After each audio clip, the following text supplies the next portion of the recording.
جی فتح بیت المقدس دا موقع بھی ہوئے تو یہودی مطالبہ بھی کر دیں عمر آئے گا تو چابی دیں گے، تو پھر بھی حضرت عمر پورے صحابہ عشرہ مبشرہ کو لے کر نہ جائیں، پترا دھیاں نو نال لے کے نہ جان، ایک غلام جان تے ایک عمر جان۔ ہاں جی مدینے تو چل کے بیت المقدس حضرت عمر انج گئے تے غلام نو فرمایا کہ فرمایا سفر لمبا ہے، 2 سواریاں نہیں لے سکتے، ایک قوم دا خزانہ سی لوٹ نہیں سکتے، سواری ایک کوئی ہوئے گی، عمر کو ضرورت ہے اور تو بھی اس پر سوار ہوگا، میں بھی اسی پر، باری باری۔ اور جب یہودی کتابیں لے کر کھڑے حضرت عمر بیت المقدس پہنچے تو یہودی مولوی کہنے لگے اگر اس وقت اللہ کی شان کہ اس وقت سوار ہونے کی باری غلام کی آ گئی، حضرت عمر کے نکیل پکڑنے کی باری آ گئی،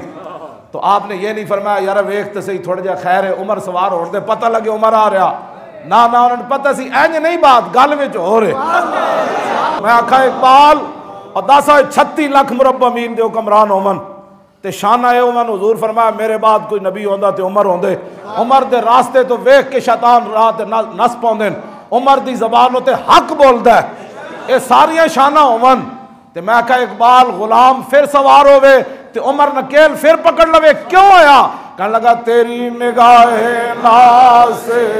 دونوں مراد پا گئے۔ اقبال کہنا حضور جی آ گئے،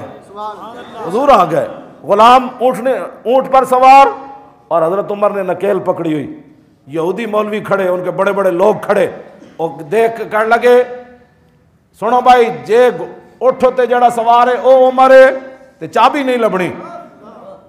جی عمر ہوئے جڑا نکیل پکڑ کے آ رہا تے بیت المقدس کی چابی لب جانی،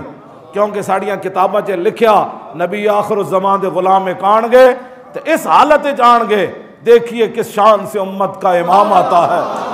خود تو پیدل ہے سواری پہ غلام آتا ہے۔